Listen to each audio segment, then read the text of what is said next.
République à Sa Majesté le Roi, le présent et l'avenir de ce territoire s'inscrivent dans le cadre de la souveraineté marocaine. Merci beaucoup, Monsieur le Ministre, cher Nasser. C'est un plaisir d'être aujourd'hui à tes côtés à l'occasion de la seconde conférence ministérielle sur le maintien de la paix en milieu francophone que la France et le Maroc co-organisent et co-président ici à Rabat, 10 années après l'organisation d'une première édition à Paris. Avant de revenir sur le contenu de cette conférence, permets-moi de t'adresser mes premiers mots pour te remercier tout d'abord pour l'accueil extrêmement chaleureux qui m'a été réservé. Comme certains s'en souviennent peut-être, j'avais eu l'occasion de venir au Maroc une première fois, c'était peu de temps après ma prise de fonction comme ministre des Affaires étrangères, dans la délégation du président de la République, pour la magnifique et mémorable visite d'État à laquelle Sa Majesté l'avait invité fin octobre 2024. Depuis, notre dialogue a été continu et nous venons encore d'avoir un long échange, comme toujours particulièrement dense et utile. Je tiens à remercier le ministre d'avoir proposé d'accueillir ici cette conférence ministérielle sur les enjeux du maintien de la paix en milieu francophone, qui est déjà un grand succès si j'en juge par la qualité des échanges de cette matinée de travaux, mais aussi par la participation de nombreux pays qui ont répondu présents et positivement à notre appel. Il s'agit là d'une nouvelle démonstration de ce que le Maroc et la France peuvent faire ensemble pour promouvoir un multilatéralisme efficace. Face au bouleversement du monde, notre partenariat d'exception renforcé est un outil puissant pour projeter de la stabilité et impulser des solutions concrètes. Nous le faisons sans exclusive, mais avec cette responsabilité particulière qui est la nôtre, compte tenu de notre histoire et de notre géographie, de faire dialoguer l'Europe, l'Afrique et tous ceux qui ne veulent pas être enfermés dans des logiques de bloc et s'inscrire dans un multilatéralisme rénové et exigeant. Je suis certain que cette conférence, qui sera suivie de séminaires entre experts ces 2 prochains jours, pourra apporter des recommandations très concrètes pour répondre aux défis qui sont les nôtres, à un moment charnière du maintien de la paix, et alors que l'étude du secrétaire général des Nations Unies sur l'avenir de toutes les formes d'opérations de paix est sur le point d'être publiée. Cette conférence illustre également, quelques jours après le sommet Africa Forward, l'ambition qui est la nôtre d'un partenariat renouvelé et rénové avec le continent africain et notre volonté d'y travailler avec le Maroc. Le Maroc est notre premier partenaire économique en Afrique. C'est un hub logistique, énergétique, financier majeur entre la France et une partie du continent. Il est naturel que nos 2 pays travaillent ensemble à bâtir des projets d'avenir en Afrique et pour l'Afrique. Ma présence aujourd'hui nous a aussi permis de préparer l'agenda du partenariat bilatéral franco-marocain. Il le fallait bien car cet agenda va être très dense dans les prochaines semaines et les prochains mois. Nous nous retrouverons en effet prochainement à Rabat pour notre 15e séminaire intergouvernemental, la réunion de haut niveau. Elle nous permettra de faire un point d'étape du partenariat d'exception renforcé, notamment pour ce qui concerne les coopérations entre nos administrations. Et nous nous préparons aussi à accueillir Sa Majesté en visite d'État en France, ce qui sera un jalon historique pour les relations franco-marocaines.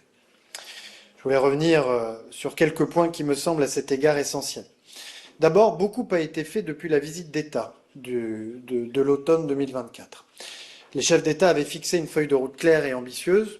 Nous l'avons mise en œuvre en veillant à faire grandir encore l'élan qui entoure notre partenariat. Aujourd'hui, je veux vous dire que tous les moteurs de la relation franco-marocaine tournent à plein régime. Nous avons réactivé un potentiel commun et des réflexes franco-marocains. Nos entreprises, nos administrations, nos scènes culturelles et artistiques, en fait nos 2 peuples, se connaissent bien depuis longtemps et vont facilement l'un vers l'autre.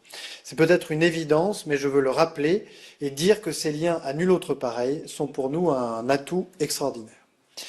Mais nous avons aussi, et j'y tiens énormément, engagé une très profonde réinvention de notre relation. Nous aurions pu nous contenter de vivre de notre capital existant, de chercher à réactiver une forme de rente. Nous avons au contraire choisi de nous réinventer, de nous redécouvrir en explorant de nouveaux champs de coopération, de nouvelles façons de travailler ensemble pour que ce lien vive et reste unique. Le partenariat franco-marocain de 2026 ne ressemble plus du tout à celui de 2016 ou de 2006 et c'est tant mieux. C'est la preuve qu'il est vivant.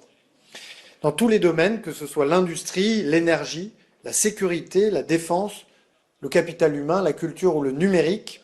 Français et Marocains travaillent sur des projets ambitieux, concrets, qui auront beaucoup de valeur pour nos deux pays et qui seront à l'agenda de ces échéances importantes, majeures, que j'ai évoquées.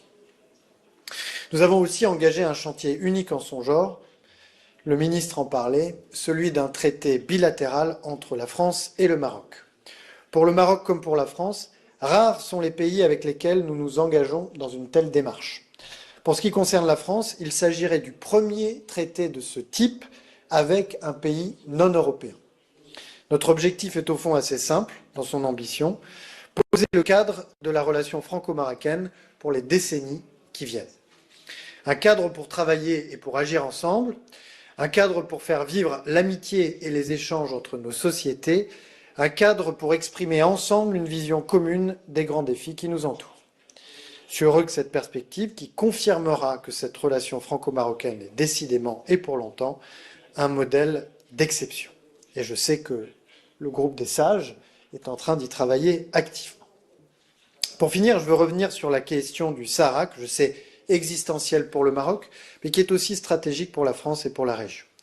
Vous connaissez la position de la France, comme l'a écrit le président de la République à Sa Majesté le Roi. Le présent et l'avenir de ce territoire s'inscrivent dans le cadre de la souveraineté marocaine, et le plan d'autonomie proposé par le Maroc est la seule base d'une solution politique, juste, durable et négociée.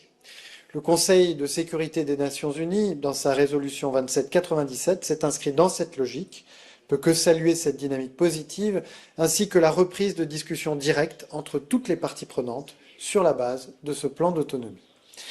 J'émets le souhait qu'elle puisse aboutir rapidement, car ce conflit n'a que trop duré. Dans l'attente de ce règlement définitif que nous appelons de nos vœux, la France reste à l'initiative.